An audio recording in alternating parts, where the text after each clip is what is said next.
श्री गुरु चरण सरोज रज निज मन मुकुर सुधारे। बरनौ रघुबर बिमल जस जो दायक फल चार। हर काम करने के लिए सबसे पहले अवश्य अपने अपने गुरुदेव को याद कर लेना चाहिए, जिन्होंने आपको शिक्षा दिया, ज्ञान दिया, जिनके बल पर आप यहाँ तक पहुँचे हैं, उनको कदाचित नहीं भूलना चाहिए। चर्चा करता हूँ कि हमारे जीवन में हमारा मार्गदर्शक, हमारा सारथी, हमारा चालक कैसा होना चाहिए। सब आदमी जानते हैं, जब महाभारत का युद्ध सुनिश्चित हो गया कि अब कौरव और पांडव के बीच में युद्ध होगा, कोई नहीं टाल सकता। दोनों तरफ से कौरव दल और पांडव दल के प्रमुख प्रमुख योद्धा अपने अपने क्या कहते हैं पक्ष के योद्धा से सहायता मांग रहे हैं। जो जिनके पक्ष में है सब ने सबसे सहायता मांगा, और भगवान कृष्ण दोनों के सगे हैं, दुर्योधन के भी और अर्जुन के भी। भगवान कृष्ण के घर सहायता मांगने के लिए सबसे पहले दुर्योधन गया। दुर्योधन अभिमान के कारण भगवान के सिरहाना में जाकर बैठ गया, और भगवान कृष्ण सोए हुए थे। बाद में अर्जुन भी गए।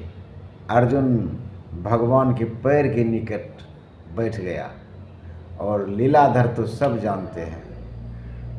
लीलाधर का जब आँख खुला तो पहले अर्जुन को पाया। बोला, अर्जुन तुम अभी इस वक्त यहाँ क्या करने आए हो? तो अर्जुन बोले, हे केशव, हे नारायण, अब तो मेरे और कौरव के बीच में युद्ध सुनिश्चित ही हो गया है, इसलिए मैं आपसे सहायता मांगने आया हूँ। इस पर क्या कहते हैं, उन्होंने कहा कि मैं पहले आया हूँ। कौरव दल का जो प्रधान है, उन्होंने दुर्योधन कहा, हे केशव, हे कृष्ण, मैं पहले आया हूँ, इसलिए मुझे पहले सहायता दीजिए। वैसे आप कुटुंब दोनों के हैं। तो बोला, ठीक है कि मैं दोनों का सहायता करूँगा, क्योंकि आप दोनों ही मेरे सगे हैं। तब भगवान कृष्ण बोले कि एक तरफ मैं निहत्था शस्त्र नहीं उठाने वाला रहूँगा, और दूसरे तरफ मेरा नारायणी सेना। आप दोनों में से चुन लो किसको क्या चाहिए। तो इस पर अर्जुन बोले कि हे केशव, हमको सेना का कोई ज़रूरत नहीं है। भगवान कृष्ण बोले कि अर्जुन, पहले इन्हें पूछ लो कि इनको क्या चाहिए।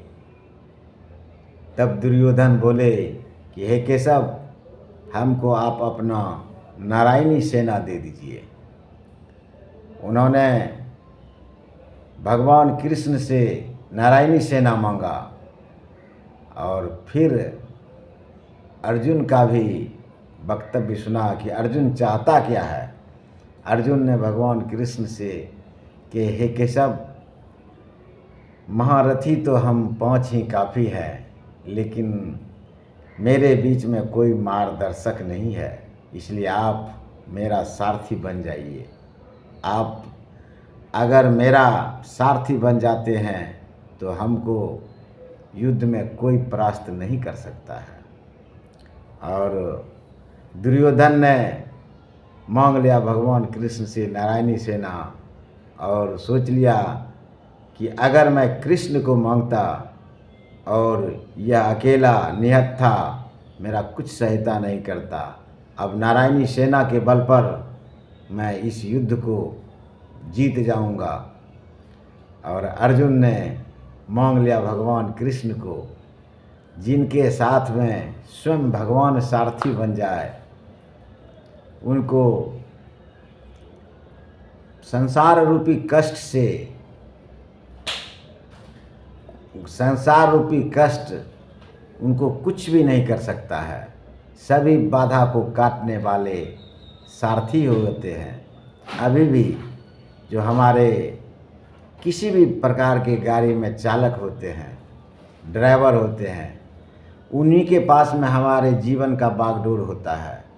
इसलिए सारथी को हमेशा अच्छा होना चाहिए, सच्चा हृदय का सारथी बनना चाहिए। और ऐसा नहीं सारथी हो जो स्वयं मदिरा पीकर क्या कहते हैं गाड़ी का ड्राइवरी करे, तब तो राम राम। एक एक ड्राइवर की गाड़ी में 100 व्यक्ति का जान, 100 व्यक्ति बैठा रहता है। अगर वो ड्राइवर असावधानी बरते, मदिरा पान करके गाड़ी चलाए, तो क्या 100 आदमी का जान उनके मुट्ठी में नहीं है? उनके ही अपराध के कारण जो है 100 आदमी का प्राण चला जाता है। क्योंकि अगर ड्राइवर मदिरा पीकर गाड़ी चलाते हैं तो गाड़ी अवश्य ही भ्रमित होकर क्या कहते हैं खाई में गिर जाता है और निरपराध 100 आदमी का प्राण चला जाता है। इसलिए हमारे मार्गदर्शक, हमारे चालक और हमारे सारथी सबको क्या कहते हैं ज्ञानवान होना चाहिए। अगर वह ज्ञानवान है, फिर हमको इस जीवन रूपी नैया से पार होने में कोई नहीं रोक सकता है।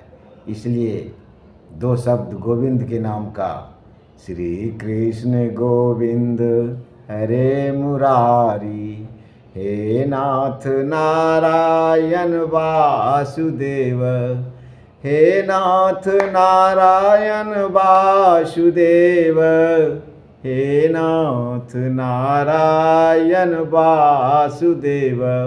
इसलिए सभी से निवेदन है कि अगर आप भी गाड़ी चलाते हैं, आप भी अगर सारथी का काम करते हैं, तो आप अपना चरित्र को महान बनाइए। कभी मदिरा पान करके गाड़ी का चालन मत कीजिए। इन्हीं शब्दों के साथ जय श्री राम, राधे राधे।